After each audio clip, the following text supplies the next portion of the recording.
ఒక క్రైస్తవ స్త్రీ ఒకసారి ఒక రేడియో మినిస్ట్రీ వారికి ఫోన్ చేసింది. అంటే రేడియోలో వాక్య పరిచయం చేసేటువంటి సేవకులకి. సో, ఆ సమయంలో అవతల ఒక స్త్రీ ఫోన్ ఎత్తింది. అండ్ ఈమె ఫోన్ చేసినటువంటి ఆవిడ ఆమెతో అడుగుతోంది, 17 సంవత్సరాల క్రితము నేను అబార్షన్ చేయించుకున్నాను. అంటే గర్భస్రావం చేయించుకున్నాను. అది పాపమని తెలుసుకున్నాను. ఇక 17 సంవత్సరాలుగా ప్రతిరోజు దేవుడి దగ్గర పాప క్షమాపణ అడుగుచున్నాను. నేను క్షమించబడ్డానా? లేకపోతే ఒకవేళ ఇప్పుడు నేను చనిపోతే నరకానికే పోతానా? ఆ ప్రశ్నకి నాకు జవాబు చెప్తారా? ఎందుకంటే ఈ ప్రశ్న నన్ను పగలు రాత్రి వేధించుకొని చంపుతోంది అని అడిగినప్పుడు అవతల వ్యక్తి అంది, సరే మీ సమస్య ఏంటో నాకు అర్థమైంది. నేను ఇంకో రకంగా మీకు అర్థమయ్యేటట్టు చెప్తాను. మీ పక్కింటి ఆవిడ మీకు వ్యతిరేకంగా ఒక పెద్ద తప్పు చేసింది. మరుసటి రోజు వచ్చి మీ ఇంటి తలుపు తట్టి మీ దగ్గర క్షమాపణ అడిగింది. మీరు ఆమెను క్షమించేశారు. ఆమె వెళ్ళిపోయింది. కానీ ఆ తర్వాత రోజున మరలా వచ్చి మీ తలుపు తట్టి మళ్ళా క్షమాపణ అడిగింది. మీరు చెప్పారు, నిన్నే కదా క్షమించాను, మళ్ళా అవసరం లేదు అని క్షమించి పంపారు. ఆమె వెళ్ళిపోయింది. మళ్ళా నెక్స్ట్ డే వచ్చి మళ్ళా మీ తలుపు తట్టి మళ్ళా అదే దీనంగా క్షమాపణ అడుగుతుంది. మీరు చెప్పారు 2 రోజుల క్రితమే క్షమించేశాను, అంతా అయిపోయింది, కేస్ క్లోజ్డ్, మళ్ళా ఎందుకు అని మీరు అన్నప్పుడు ఆమె వెళ్ళిపోయింది. మళ్ళీ 3వ రోజు వచ్చింది, 7వ రోజు వచ్చింది. అట్లా వరుసగా 17 సంవత్సరాలు మీ ఇంటి తలుపు తట్టి మిమ్మల్ని క్షమాపణ అడుగుతూ ఉంటే మీకేమనిపిస్తుంది? ఈ మనిషికి అర్థం కాదా? ఈ మనిషి నా మాటను నమ్మదా? క్షమించానంటే దాన్ని అంగీకరించదా? ఇదేం మనిషి అని మీరు అనుకుంటారు. మరి అదే పొరపాటు మీరు దేవుడితో చేస్తున్నారు కదా. దేవుడు క్షమించాను అంటే ఆయన క్షమించేసినట్టే.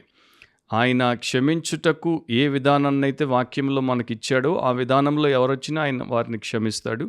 క్షమించబడినటువంటి వారు మరలా దేవుడి దగ్గరికి క్షమాపణ కొరకు రావాల్సిన అవసరం లేదు. వాక్య అవగాహన లేకపోవడము చేత, దేవుడి వ్యక్తిత్వము సరిగ్గా అర్థం కాకపోవడం చేతే చాలామంది ఇట్లా అనవసరమైనటువంటి బాధల్లో పడి సంవత్సరాలు బతికేస్తారు. ఇకనైనా దేవుడు నిన్ను క్షమించాడు అని నమ్ము, దేవుడికి నమ్మకంగా బ్రతుకు అని చెప్పి పంపించేసింది. అంటే రేడియోలో ఫోన్ పెట్టేసింది. సో, ఈ ప్రకారం ప్రపంచవ్యాప్తంగా చాలామందికి దేవుడి యొక్క వ్యక్తిత్వం ఏంటో, దేవుడి విధానం ఏంటో, దేవుడి వాక్యంలో ఉన్న సత్యం ఏంటో తెలియకపోవడం చేత పాప క్షమాపణ విషయంలోనే కాదు, ఇంకా ఆత్మ సంబంధమైన భౌతికపరమైన అనేక విషయాల్లో వారు సతమతం అవుతూ ఉంటారు. అండ్ అట్లాంటి సమస్యలతోనే సమాధికి పోతారు. కానీ అట్లా ఏ ఒక్కరూ ఉండాల్సినటువంటి అవసరం లేదు. దేవుడి చిత్తమేంటో దేవుడి వాక్యం మనకి స్పష్టంగా బయలుపరుస్తోంది. దాన్ని తెలుసుకుని బ్రతికితే మనకి క్షేమం. బిబ్లికలీ స్పీకింగ్, వాక్యానుసారంగా మాట్లాడితే అనే క్రిస్టియన్ పాడ్కాస్ట్కి మన పరిశుద్ధ ప్రభు అయిన యేసుక్రీస్తు ప్రశస్త నామమున మీలో ప్రతి ఒక్కరికి శుభాలు మరియు స్వాగతం. దేవుడి వాక్యాన్ని మనం ఎందుకు వింటాం, ఎందుకు చదువుతాం, ఎందుకు తెలుసుకుంటామంటే దాని ప్రకారం మనం ఆలోచించడానికి, దాని ప్రకారం మనము ప్రవర్తించి జీవించడానికి. సో, ఈరోజు మన ఎపిసోడ్లో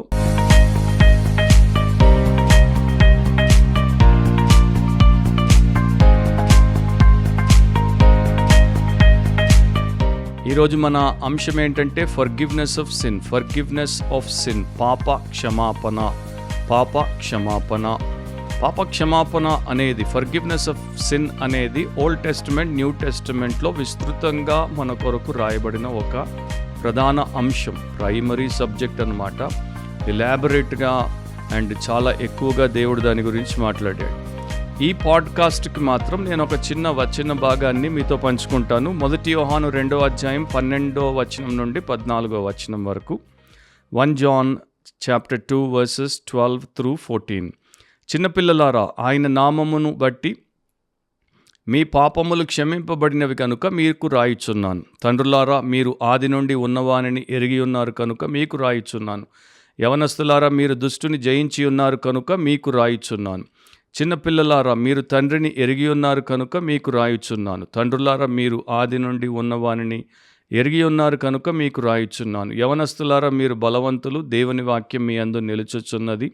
మీరు దుష్టుని జయించి ఉన్నారు కనుక మీకు రాయుచున్నాను. ఆ వచనాల్లో మీరు గమనించి లెక్కబెట్టుంటే 6 సార్లు మీకు రాయుచున్నాను అని చెప్పాడు. చిన్నపిల్లలు, తండ్రులు, యవనస్తులు, ఈ రకముగా క్రైస్తవ సంఘంలో ఉన్నటువంటి వివిధ కోవలకు, అంటే వేరియస్ క్లాసెస్ ఆఫ్ పీపుల్కి దేవుడి వాక్యము రాయబడింది.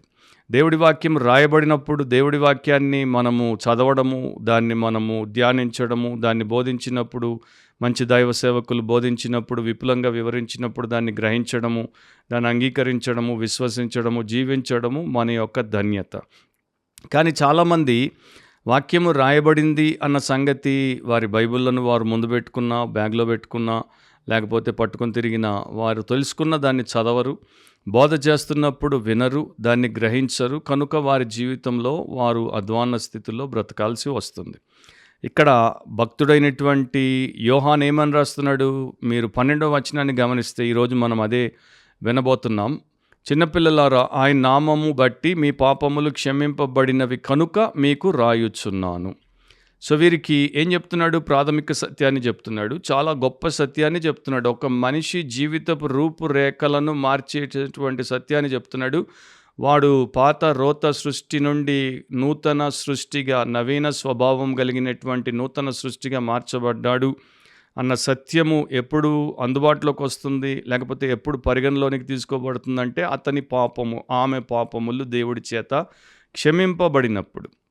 సో ఇక్కడ యోహాన్ ఏమని రాస్తున్నాడు? చిన్నపిల్లలారా, ఆయన అపోస్తలుడైనటువంటి యోహాను, ప్రియుడైనటువంటి యోహాను, వృద్ధాప్యంలోకి వచ్చిన తర్వాత రాస్తున్నటువంటి యోహాను కనుక ఆ సంఘంలో ఉన్నటువంటి వారిని ఆప్యాయతతో, ప్రేమతో, అనురాగముతో చిన్నపిల్లలారా అని సంబోధించి వారికి రాస్తున్నాడు. వారికి చెప్పినటువంటి మొదటి సత్యం ఏంటి? ఆయన నామం బట్టి మీ పాపములు క్షమింపబడినవి, క్షమించబడతాయి, క్షమించబడును అని కాకుండా ఆల్రెడీ పాస్ట్ టెన్స్లో క్షమించబడినవి.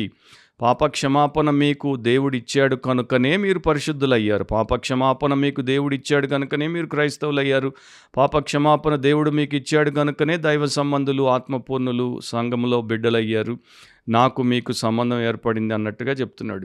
క్రైస్తవ కుటుంబంలో పుడితే క్రైస్తవులు అయిపోరు, క్రైస్తవ సంఘానికి వెళ్తే క్రైస్తవులు అయిపోరు, క్రైస్తవ బైబిల్ పట్టుకొని తిరిగితే, క్రైస్తవ ప్రార్థనలు మరి చిలుక పలుకుల్లాగా పలికితే క్రైస్తవులు అవ్వరు. పాపమును యేసు నామమును బట్టి దేవుడు క్షమించినప్పుడే వారు క్రీస్తు సంబంధులు అవుతారు, క్రీస్తు శిష్యులు అవుతారు. అట్లా దేవుడి వాక్యంలో మనకి చెప్పబడుతోంది.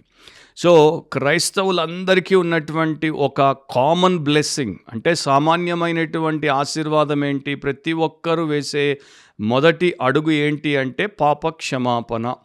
పాపక్షమాపణ లేకుండా దేవుడి రాజ్యంలో అడుగు పెట్టలేరు. పాపక్షమాపణ లేకుండా ఎవరు కూడా దేవుడిని అబ్బా తండ్రి అని మొరపెట్టుకోలేరు. పాపక్షమాపణ లేకుండా ఎవరు కూడా దేవాది దేవుడి యొక్క కృప వారి కష్టకాలంలో వారు పొందుకోలేరు. పాపక్షమాపణ లేకుండా ఎవరు నిత్య జీవానికి, పరలోక రాజ్యానికి రారు, దేవుడితో కాపురం చేసే ధన్యతలో ఉండరు. సో పాపక్షమాపణ అత్యంత ప్రాముఖ్యమైనది, చాలా గొప్పది. అందుకనే సువార్తలో అది కీలకమైనటువంటిదిగా, కేంద్రముగా మనకు కనబడుతుంది. ఒక వచనాన్ని నేను మీకు వినిపిస్తాను. అపోస్తలుల కార్యములు 10వ అధ్యాయం 43వ వచనం. ఆయన యందు విశ్వాసం ఉంచి వాడెవడో వాడు ఆయన నామం మూలముగా పాపక్షమాపణ పొందునని ప్రవక్తలందరూ ఆయనను గూర్చి సాక్ష్యం ఇచ్చుచున్నారనెను. సో ప్రవక్తలందరూ కూడా యేసుక్రీస్తు గురించి ఇచ్చిన సాక్ష్యం ఏంటి? ఆయన నామమందు, ఆయన యందు విశ్వాసం ఉంచువాడు ఆయన నామం మూలంగా పాపక్షమాపణ పొందుతాడు. యేసు అంటే రక్షకుడు. సో రక్షకుడు రక్షణ కార్యమును శిలువ మీద చేస్తాడు కనుక ఆయన ద్వారానే ప్రతి ఒక్కడి పాపము క్షమించబడుతుంది. సో ఇక్కడ యోహాను పత్రికలో మనకేం నేర్పించబడుతుంది? Spirituality begins with the forgiveness of our sin. ఆత్మీయత అనేది, ఆత్మ సంబంధమైన జీవితం అనేది మన పాపములు క్షమింపబడిన తరుణములో ప్రారంభం అవుతుంది. అంతవరకు మనము భౌతిక పరులమే, అంటే మనము ఫిజికల్ బీయింగ్సే, మనకి దేవుడితో సంబంధం లేదు. మన ఆత్మ పాపముల్లో, అపరాధాల్లో చచ్చిపడుంది. దేవుడు దాన్ని ఎప్పుడైతే క్షమిస్తాడో అప్పుడు ఆయన దాన్ని పునరుజ్జీవింపజేస్తాడు. అప్పుడు ఆత్మీయ జీవితం అనేది మనలో ప్రారంభమవుతుంది. సో ఎవరైనా సరే యేసుక్రీస్తు యొక్క శిలువ కార్యము ద్వారా పాప క్షమాపణ పొందకుండా పోతే వారు ఆత్మీయులు కారు, వారు స్పిరిచువల్ పీపుల్ కారు. వారు చర్చిలో ఉండొచ్చు, వారు చర్చిలు కట్టించవచ్చు, వారు చర్చిలకి కోట్లు ఇవ్వచ్చు, అయినా వారు స్పిరిచువల్ పీపుల్ కారు. వారు ఫిజికల్, కార్నల్, వరల్డ్లీ పీపుల్ మాత్రమే. అది తెలుసుకోకుండా చాలామంది మోసపోయారు, ఇంకా మోసపోతూనే ఉన్నారు. మేము సంఘానికి వెళ్తున్నాం కదా, మేము ప్రార్థన చేస్తున్నాం కదా, మేము బైబిల్ చదువుతున్నాం కదా, మేము మెసేజెస్ వింటున్నాం కదా, మేము వాటిలో సూక్తుల్ని నేర్చుకుంటున్నాం కదా, ఇతరులకి వాటిని పోస్ట్ చేస్తున్నాం కదా, మేము కానుకలు ఇస్తున్నాం కదా, మేము చర్చిలో పనులు చేస్తున్నాం కదా, మేము కూడా తప్పక క్రైస్తవుల పండగలకి పోతున్నాం కదా, మేము కూడా దూర ప్రయాణాలు చేసి పుణ్యక్షేత్రాలకి, అంటే హోలీ ల్యాండ్, ఇప్పుడంటే అఫ్కోర్స్ ఇజ్రాయెల్ యుద్ధంలో ఉండి చాలామంది పోలేకపోతున్నారు, కానీ ఒకప్పుడు మరి ప్రతి సంవత్సరం తండోపతండాలుగా పోయేవారు. మేము ఆ పుణ్యభూమికి పోతున్నాం కదా అనేసి. ఇవేవి కూడా మనల్ని రక్షించవు, ఇవేవి కూడా మన పాపమును క్షమించవు, ఇవేవి కూడా మనల్ని మన పాపాల నుండి విడిపించి విమోచింపవు. సో మొదటి సత్యము, మనకి ముఖ్యమైన సత్యము, మన జీవితపు ముగింపును మార్చివేసేటువంటి సత్యము ఏమిటి అంటే పాప క్షమాపణ. నా పాప క్షమాపణ, నీ పాప క్షమాపణ. మన వ్యక్తిగత జీవితంలో తెలిసి తెలియక పుట్టినప్పటి నుండి ఇప్పటిదాకా మనకు ఊహ వచ్చినప్పటి నుండి శ్వాస ఉన్నంత కాలం చేసిన ప్రతి పాపం, చూపుల ద్వారా, మాటల ద్వారా, ఆలోచనల ద్వారా, క్రియల ద్వారా, ఉద్దేశాల ద్వారా, కోరికల ద్వారా, చేష్టల ద్వారా సదా మనము అనేక రకాలుగా చేసినటువంటి పాపములను దేవుడు క్షమించాలి. సో 3 విషయాలు ఇక్కడ క్లుప్తంగా పాప క్షమాపణకు సంబంధించి. మొదటిది the fact of forgiveness. The fact of forgiveness అంటే పాప క్షమాపణ వాస్తవం. బైబిల్ చెప్తోంది రోమా 3వ అధ్యాయంలో, ఏ భేదము లేదు, అందరూ పాపము చేసి దేవుడు అనుగ్రహించు మహిమను పొందలేకపోవచ్చున్నారు. అందరూ పాపం చేశారు. ప్రతి పురుషుడు, ప్రతి స్త్రీ, ప్రతి చిన్న బిడ్డ, ప్రతి వృద్ధుడు, లోకంలో నరుడిగా నారిగా పుట్టినటువంటి ప్రతి ఒక్కరూ పాపం చేశారు. కనుక ప్రతి ఒక్కరు దోషులే, ప్రతి ఒక్కరూ నేరస్తులే, ప్రతి ఒక్కరు దుర్మార్గులే, ప్రతి ఒక్కరు అన్యాయస్తులే, ప్రతి ఒక్కరు అపవిత్రులే, అవినీతిపరులే. వారు తీర్పు పొందాలి, వారు శిక్షించబడాలి. అవి జరగకుండా ఉండాలంటే వారు చేసిన ఈ పాపం దేవుడికి వ్యతిరేకంగా కనుక, ఆయనిచ్చిన జీవాన్ని, ఆయనిచ్చిన లోకంలో ఆయనకు వ్యతిరేకంగా వారు జీవించారు కనుక, ఆజ్ఞను అతిక్రమించారు కనుక వారు పాప క్షమాపణ పొందాల్సిందే. లేకపోతే వారు నిత్యనాశనానికి పంపించబడతారు. తీర్పు, శిక్ష 2 వారి నెత్తి మీద ఉన్నాయి. సో మనము పాప క్షమాపణ పొందకపోతే మనకి దేవుడితో వ్యక్తిగత సంబంధం ఉండదు. Personal relationship with God will not be there.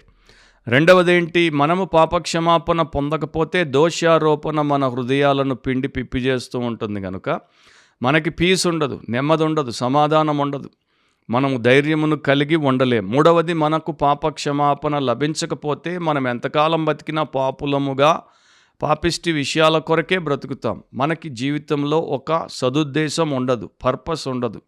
కనుక పాప క్షమాపణ చాలా అవసరం. పాప క్షమాపణ లేకపోతే నిత్య నరకం, అగ్నిగంధకాలతో మండే గుండమే మనకి అంతం. ఒకసారి ఒక సైకాలజీ స్టూడెంట్ తన తండ్రి దగ్గరికి వచ్చి ఒక మాట చెప్తున్నాడు. సైకాలజీలో పీపుల్ యొక్క గిల్ట్తో ఎట్లా వ్యవహరించాలో బాగా నేర్పిస్తాం. మనిషిలో ఉన్నటువంటి దోషారోపణతో వారు ఎట్లా వ్యవహరించాలి, దోషారోపణ వారికి భారం అవ్వకుండా, వారి జీవితాన్ని అది నాశనము చేయకుండా దాంట్లో నుండి త్వరగా ఎట్లా బయటపడాలో సైకాలజీలో మేము నేర్పిస్తాం. కానీ డాడీ, నేను ఒకటి తెలుసుకున్నాను, ఎంత నేర్పించినా కూడా గిల్ట్ నుండి మనిషిని దూరం చేయలేకపోతున్నాం. ఏదో రకంగా వారు దాని కిందే నలిగిపోతున్నారు, నాశనం అయిపోతున్నారు. అప్పుడు తండ్రి ఒక క్రిస్టియన్ అబ్బాయి, ఇంకా సైకాలజీ చదువుతున్నాడు కానీ థియాలజీ తెలియదు, క్రిస్టియన్ అవ్వలేదు.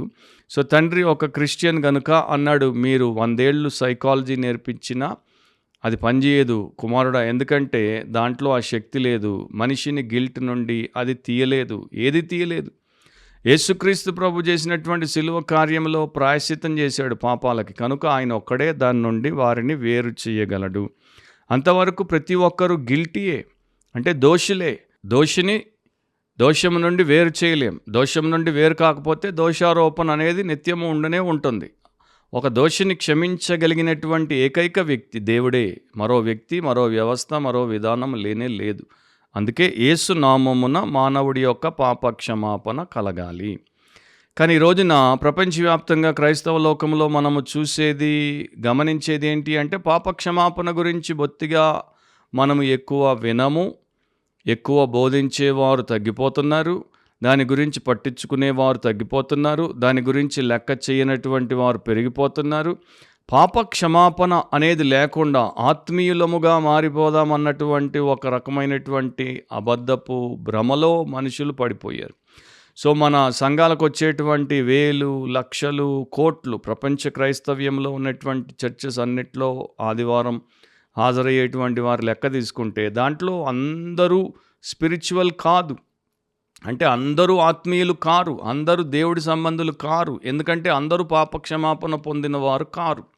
నిజం చెప్పాలంటే మనకి స్టాటిస్టిక్స్ లెక్కలేం చెప్తున్నాయంటే అత్యధికులు పాపక్షమాపణ పొందకుండా మేము రక్షించబడ్డాం, బాప్తిస్మం తీసుకున్నాం గనుక రక్షించబడ్డాం, ప్రభు వల్లలో చేయబెడుతున్నాం గనుక రక్షించబడ్డాం, మేము కానుకలేస్తున్నాం, 52 ఆదివారాలు సంవత్సరానికి తప్పకుండా హాజరవుతున్నాం గనుక, స్పెషల్ మీటింగ్లకు వస్తున్నాం గనుక రక్షించబడ్డాం అనుకునేటువంటి వారే కానీ మేము పాపాలు ఒప్పుకోవాలి, మా పాపాల పట్ల మేము దేవుడికి వ్యతిరేకంగా చేసిన ఘోరాలు నేరాలు ఒప్పుకోవాలి, మేము పశ్చాత్తాపడాలి, వాటిని మానేయాలి, ఆయన పాదాలు పట్టుకోవాలి, క్షమాపణ అడగాలి, క్షమించబడాలన్న ఆలోచన లేదు. సో ఇదొక ట్రాజడీ అన్నమాట. రెండవదేంటి? ద ఫౌండేషన్ ఆఫ్ ఫర్గివ్నెస్, క్షమాపణకు పునాది. అది యేసుక్రీస్తు వలన మాత్రమే. ఆయన నామము వలన మీ పాపములు క్షమింపబడినవి. సో యేసు నామములోనే మన పాపాలు క్షమించబడ్డాయి, లేకపోతే యేసు నామము వలననే మన పాపాలు క్షమించబడ్డాయి, లేక యేసు నామము మూలముననే మన పాపాలు క్షమించబడ్డాయి. సో దేవుడు మన పాపాలను ఎందుకు క్షమించాడు అంటే ఫర్ హిస్ నేమ్ సేక్. ఆయన నామమును ఆయన లెక్కలోకి తీసుకున్నాడు, దాన్ని ఘనమైనదిగా ఎంచాడు కనుక మన పాపాలని క్షమించాడు. నేమ్ అనేది బైబిల్లో మరి ఆ వ్యక్తి యొక్క గుణానికి, శీలానికి, వ్యక్తిత్వానికి, క్యారెక్టర్కి సాదృశ్యం.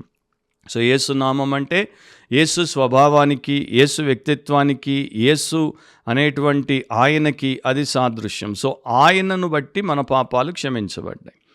ఆయనను బట్టి అంటే ఆయన నరావతారిగా పాపము లేకుండా జన్మించాడు గనుక, పాపము లేకుండా జీవించాడు గనుక, పాపము లేకుండా శిలువ మరణానికి అప్పగించబడ్డాడు గనుక, అక్కడ మనందరి పాపములను మోసి వాటికి ప్రాయశ్చిత్తము చేసి వెల చెల్లించాడు కనుక, తన దేహాన్ని ఆయన పొడవబడ్డానికి, కొట్టబడ్డానికి, మరి చీల్చబడ్డానికి ఇచ్చాడు గనుక, తన పవిత్ర రక్తాన్ని చివరి బొట్టు దాకా ధారపోసాడు గనుక, ప్రాణాలు మన కొరకు అర్పించాడు గనుక, చనిపోయి సమాధి చేయబడి 3వ దినమున తిరిగి లేచాడు గనుక, ఆయన చేసిన విమోచన కార్యమును బట్టి మన పాపములు క్షమించబడుతున్నాయి. అందుకే ఆయన నామమును బట్టి. ఇక్కడ మనుషుల్లో ఉన్నటువంటి ఒక పెద్ద అపోహ ఏంటంటే, మనము మనల్ని బాధ పెట్టుకుంటే, మనల్ని శిక్షించుకుంటే, మనం తపస్సు చేస్తే, మనం తలకిందులుగా నిలబడితే, లేకపోతే తలకిందులుగా బ్రతికితే దేవుడు మన పాపములను క్షమిస్తాడు, మన పాప రుణమును మనము తుడుపు పెట్టియచ్చు. అట్లా అవ్వనే అవ్వదు. యేసు మాత్రమే మన పాప రుణములను చెల్లించగలడు, ఆయనే చెల్లించాడు. రెండవది, మనం చేసేటువంటి మంచి పనులు, సత్క్రియలు, పుణ్యక్రియలు, లేకపోతే దాన ధర్మాల వల్ల మన పాపాలకి ప్రాయశ్చిత్తం చేసేసుకోవచ్చు అనుకుంటాం. అది అసాధ్యము. ఒకవేళ అదే అయితే పాత నిబంధనతో దేవుడు సరిపెట్టేసేవాడు, యేసుప్రభువును లోకానికి పంపేవాడే కాదు, యేసుక్రీస్తు కిరాతకమైన శిలువ మరణానికి అప్పగింపబడేవాడే కాడు, రక్తం కార్చేవాడే కాదు. సో మన పాపముల క్షమాపణను మనము కొనలేము, దాన్ని మనం సంపాదించలేము, దాన్ని మనం ఏ రకంగా పొందలేము, సాధించలేము. దేవుడే మన పాపములను ఒకే ఒక రీతిలో క్షమించాలి. అపోస్తల కార్యములు 4:12 మరి ఎవని వలనను రక్షణ కలుగదు, ఈ నామముననే మనము రక్షణ పొందవలను గాని ఆకాశము క్రింద మనుషుల్లో ఇయ్యబడిన మరి ఏ నామమున రక్షణ పొందలేము అనెను.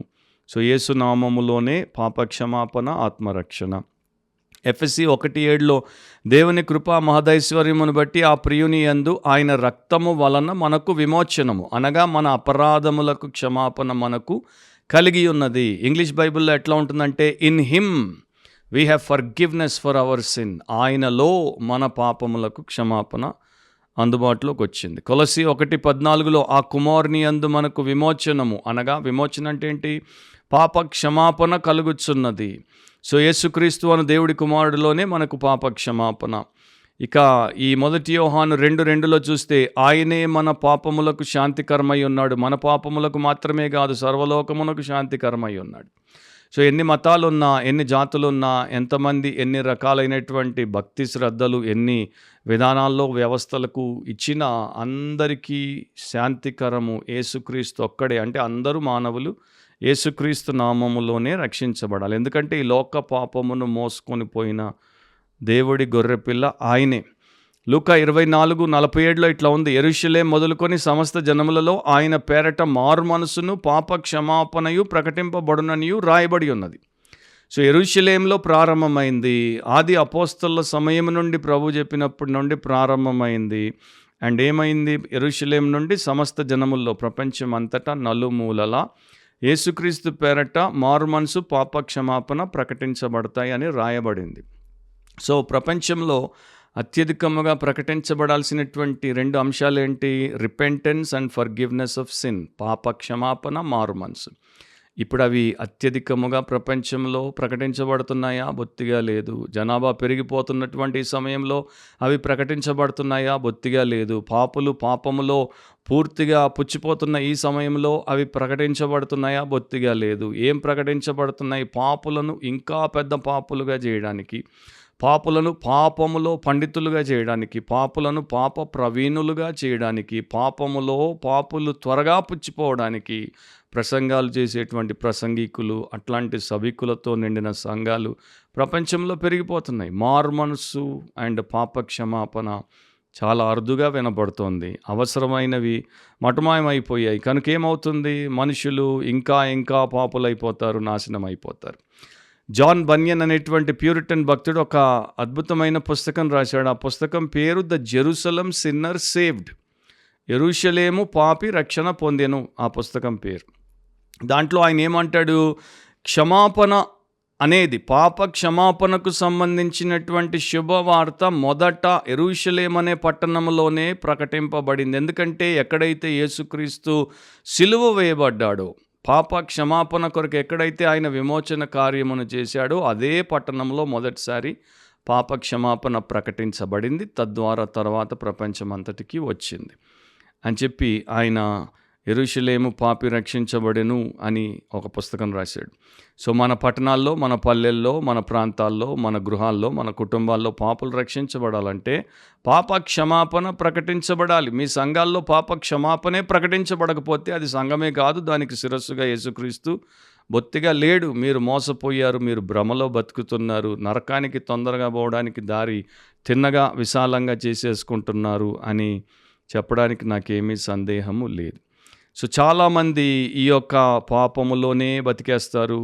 అప్పుడప్పుడు గుర్తొస్తుంది, దానిని చెయ్యెత్తుతారు. అంటే ఎవరైనా నీ పాపం క్షమించబడాలంటే చెయ్యెత్తమంటే చెయ్యెత్తుతారు, ముందుకు రమ్మంటే ముందుకు వస్తారు, కార్డు మీద రాయమంటే రాసి సంతకం పెడతారు, లేకపోతే మరొకటి చేయమంటే చేస్తారు. ఇవేవి కూడా రక్షించవు. యేసుక్రీస్తు ఒక్కడే రక్షిస్తాడు. ఆయన చేసిన సిలువ కార్యములో విశ్వాసం ఉంచి, ఆయనలో విశ్వాసం ఉంచి పాపం ఒప్పుకుంటే, మారు మనసు పొందితే రక్షణ.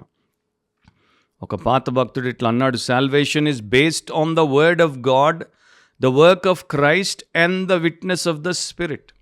రక్షణ మూడింటి మీదే ఆధారపడింది. జాగ్రత్తగా వినండి, ఈ సత్యాన్ని మీ ఆత్మలో నాటేసుకోండి. ఇది మీకు అర్థమవుతే మీరు రక్షణకు చాలా దగ్గర అయిపోతారు. ఒకటి, రక్షణ దేవుడి వాక్యం మీదే ఆధారపడింది. ఏ మనిషి మాట మీద ఆధారపడలేదు, ఏ ప్రవక్త మాట మీద ఆధారపడలేదు. నువ్వు రక్షించబడ్డావు, దేవుడిని పాపం క్షమించేసాడు అని ప్రవక్తలంటే నమ్మి మోసపోవద్దు. మీరు నరకానికే పోతారు. దేవుడి వాక్యంలో చెప్పబడితేనే నమ్మాలి. సో రక్షణ దేవుడి వాక్యం మీదే ఆధారపడింది, రక్షణ క్రీస్తు కార్యం మీదే ఆధారపడింది. నేను చిన్నప్పటి నుండి ఉపవాసాలు ఉన్నాను, నేను ఎప్పుడూ ఒక స్త్రీని చెడ్డచూపు చూడలేదు, నేను ఎప్పుడూ అబద్ధం ఆడలేదు, నేను ఎప్పుడూ ఒకరిని చంపపాలగొట్టలేదు, నేను ఎప్పుడు దొంగతనం చేయలేదు, నేను ఇన్ని మంచి కార్యాలు చేశాను, నేను ఎంత గౌరవప్రదుడిని, నేను ఎంత మర్యాదస్తుడిని, నేను ఎంత పవిత్రుడిని, నీతిమంతుడిని. నీ పనులు నిన్ను రక్షించవు, నీ పనులు నిన్ను ఎప్పుడో నరకానికి అప్పగిచ్చేసాయి. క్రీస్తు కార్యమే నన్ను రక్షించేది. మూడవది, విట్నెస్ ఆఫ్ ద స్పిరిట్. మా నాన్న సాక్ష్యం ఇచ్చాడు, మా అమ్మ సాక్ష్యం ఇచ్చింది, నా కుటుంబీకులందరూ సాక్ష్యం ఇచ్చారు, మా అబ్బాయి రక్షించబడ్డాడు, మా అమ్మాయి రక్షించబడింది. Non sense. ఎవరు సాక్ష్యం ఇచ్చినా నరకానికి పోవచ్చు, ఆత్మదేవుడు సాక్ష్యం ఇస్తే తప్ప. ఇది బైబిల్ బోధ. ఈ బోధకు అవతల ఉన్నది ఏది కూడా బోధ కాదు, దాన్ని మనం నమ్మలేం. చివరిది, the fruit of forgiveness. The fruit of forgiveness అంటే క్షమాపణ. పాప క్షమాపణకు వచ్చే ఫలం ఏంటి? ఎంత గొప్ప నిరీక్షణ దేవుడు క్రీస్తునందు మనకిచ్చాడు. యోహాను 1:12 ఈయనే రాశాడు అపోస్తలుడు, తన ఎందరు అంగీకరించిరో వారికి అందరికీ, అనగా తన నామమందు విశ్వాసం ఉంచిన వారికి దేవుని పిల్లలగుటకు ఆయన అధికారం అనుగ్రహించెను. సో యేసుక్రీస్తు నామములో విశ్వాసం ఉంచినటువంటి వారికి, యేసుక్రీస్తును తమ స్వంత రక్షకుడిగా ప్రభువుగా అంగీకరించిన వారికి దేవుని పిల్లలగుటకు యేసుక్రీస్తు అధికారం ఇచ్చాడు. దేవుని పిల్లలు అవ్వడానికి మనం దేవుడి పిల్లలం. మనుషులకు పుట్టాం, కానీ మనం దేవుడి పిల్లలమయ్యాం. మన తల్లిదండ్రులు పరలోకంలోనికి వచ్చిన తర్వాత ఆ యొక్క తల్లిదండ్రులుగా ఆ స్థితిలో భూమి మీద ఉన్నట్టు అక్కడ ఉండరు. కానీ మన దేవుడికి మనకున్న సంబంధం నిత్యత్వంలో ఆయన మన తండ్రి, మనం ఆయన పిల్లలం, దేవుని పిల్లలం. మీరు ప్యూన్ పిల్లలరా, మీరు స్కూల్ గేటు బయటే ఉండాలి, వీళ్ళు ప్రైమ్ మినిస్టర్ పిల్లలు, వీరు మా క్లాస్లో ఉంటారు అని లోకం అనొచ్చు. కానీ మన దేవుడి పిల్లలం. ఈయన ఐఏఎస్ అధికారి బిడ్డ, ఈమె పోలీస్ ఐపీఎస్ అధికారి పాప, నువ్వేంట్రా నువ్వు క్లర్క్ బిడ్డవి అని లోకం అనొచ్చు. కానీ మనం గ్రహించాల్సింది ఏంటంటే పాప క్షమాపణ పొందినప్పుడు మన స్టేటస్ మారిపోతుంది, మనం దేవుని పిల్లలం అవుతాం. ఆ ధన్యత మనకి అర్థమవుతే ప్రపంచమంతా మనకి రాసిచ్చినా మనం వద్దంటాం. దయ్య పిల్లలముగా ప్రపంచమంతా సంపాదించుకొని దయ్యంతో నరకానికి పోయే కన్నా దేవుడి పిల్లలముగా మనకి పూచిక పుల్ల ఎవరు ఇవ్వకపోయినా ఎంతో ఆత్మీయ ఆనందము, ఆశీర్వాదంతో బ్రతకగలం. అందుకనే 1 యోహాను 2:14 ఏమన్నాడు? చిన్నపిల్లలారా, మీరు తండ్రిని ఎరిగి ఉన్నారు గనుక మీకు రాయిచున్నాను. వీరి పాపం క్షమించబడింది, వీరు రక్షించబడ్డారు, వీరు దేవుడి పిల్లలయ్యారు, ఆయన వీరికి తండ్రి అయ్యాడు కనుక వీరు తండ్రితో అన్యోన్య సహవాసంలోకి వచ్చారు. ఆప్యాయతను ఆయన వీరికి చూపితే రుచి చూశారు కనుక ఆయనను వీరు ఎరిగి ఉన్నారు. సో ఆయన గుణమేంటో వీరికి అర్థమైంది, అండ్ ఇప్పుడు వీరు ఏ ప్రకారం జీవించాలో వీరికి అర్థమైంది కనుక వీరు దేవుడి కొరకు జయశాలులుగా మారుతారు. అది దేవుడి వాక్య బోధ. ఒకసారి ఒక రోమన్ క్యాథలిక్ ప్రీస్ట్, అంటే రోమన్ క్యాథలిక్ చర్చెస్లో వారిని ఫాదర్ అంటారు, ప్రీస్ట్ అంటారు. ఆయన ఒక చనిపోయే వ్యక్తి సంచిని తీసి చూస్తున్నాడు. చూసినప్పుడు పుస్తకాలు కనపడ్డాయి, దాంట్లో బైబిల్, భక్తి పుస్తకాలు కనపడ్డాయి. వాటిని అట్లా తిరిగేస్తే దాంట్లో ఆయన చూసిన దాన్ని ఆ చనిపోయేవాడితో అంటున్నాడు, నీ పుస్తకాలు చూస్తే దాంట్లో అంతా కన్వర్షన్ గురించే ఉంది కానీ కన్ఫెషన్ గురించి లేదు. అంటే అంతా రక్షణ, మార్పు, నూతన జీవం గురించే ఉంది కానీ కన్ఫెషన్ అంటే ఒక ప్రీస్ట్ దగ్గర, రోమన్ క్యాథలిక్ల పద్ధతి ప్రకారం నువ్వు ప్రతివారం చేసిన పాపం ప్రతివారం ఒప్పుకోవాలి అన్నట్టు ఏది లేదు, నీవన్నీ ప్రొటెస్టెంట్ క్రైస్తవుల పుస్తకాలే అన్నాడు.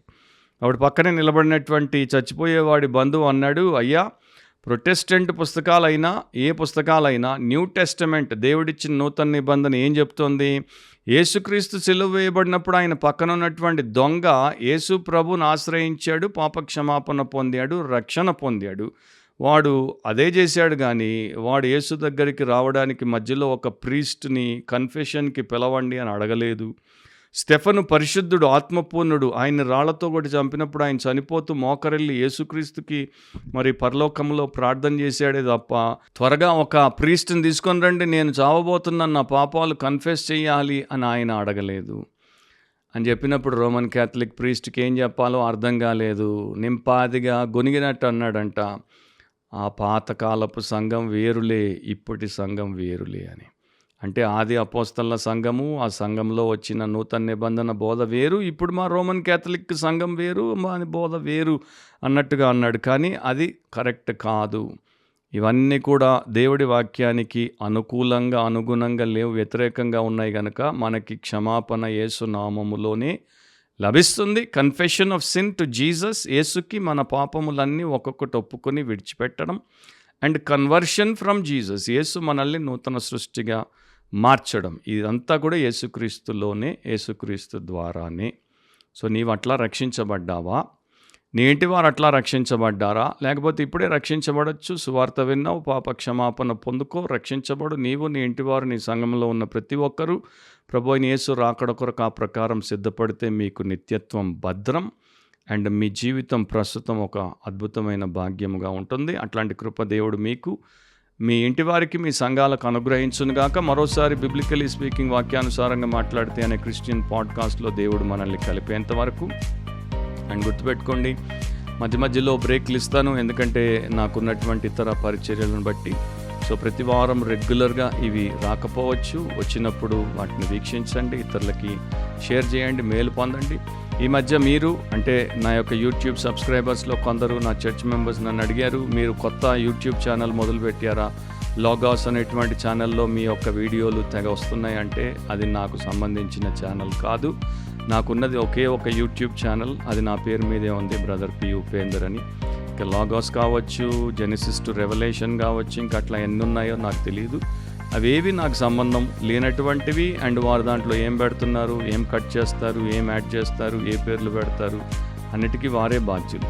నేను ఓన్లీ ఆ విషయాన్ని ఎందుకు అట్లా విడిచిపెట్టానంటే, దేవుడి వాక్యం ఇంకో నలుగురికి వినపడి వారు మారు మనసు పొంది రక్షించబడి దేవుణ్ణి గణపరిస్తే దేవుడికి మహిమ, వారికి మేలు అన్న ఉద్దేశంతోనే. సో నాకు ఒకే ఒక ఛానల్ ఉంది, అది మీరు గుర్తుపెట్టుకోండి. అండ్ మీరు ఆ రకంగా ఈ పరిచర్య కొరకు ప్రార్థన చేసి 10 మందికి పరిచయం చేస్తారని ఆశిస్తున్నాను. సో మర్చిపోకుండా వాక్యానుసారంగా ఆలోచించండి, వాక్యానుసారంగా కోరుకోండి, వాక్యానుసారంగా మాట్లాడండి, వాక్యానుసారంగా ప్రవర్తించండి, వాక్యానుసారంగా జీవించండి. అప్పుడు మనము వాక్యము చెప్పిన ప్రతి దీవెనలో మెండుగా వర్ధిల్లుతాం. God bless you all. Amen.